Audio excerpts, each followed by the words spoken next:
Nashik महामार्गावरती HP gas टँकरला गळती लागल्याचं कळतंय। त्यामुळे परिसरामध्ये खळबळ माजली आहे। महामार्गावरची वडपा गावाजवळ ही घटना घडली आहे। काही काळ मुंबई नाशिक महामार्गावरती वाहतूक कोंडी सुद्धा झाली।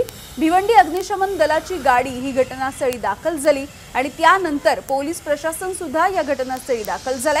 गॅस टँकर सर्व्हिस रोडला उभा करून गॅस गळती रोखण्याचे सध्याचे हे प्रयत्न सुरू आहेत।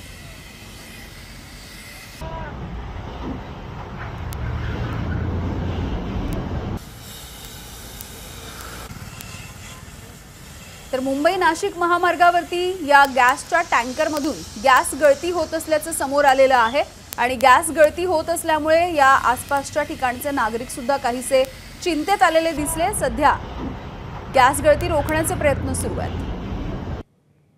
मुंबई नाशिक महामार्गावर वडपे गावाजवळ HP गॅस टँकरमधून गॅस लिकेज झाल्याची घटना घडलेली आहे। आपण या ठिकाणी पाहू शकतो का HP गॅस टँकर जो आहे तो नाशिकच्या दिशेने जात असताना अचानक गॅस गळती सुरू झालेली होती आणि विशेषतः ही गळती या ठिकाणी सुरू झाल्यानंतर एकत्रच या ठिकाणी एकंदरीत पूर्ण परिसरामध्ये खळबळ उडाली होती।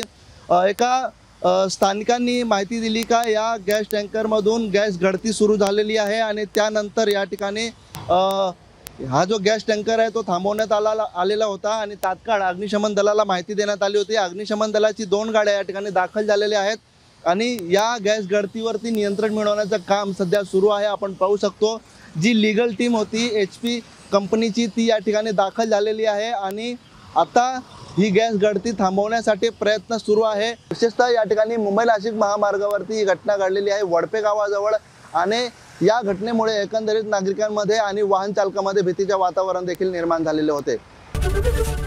ABP माझा, उघडा डोळे बघा नीट।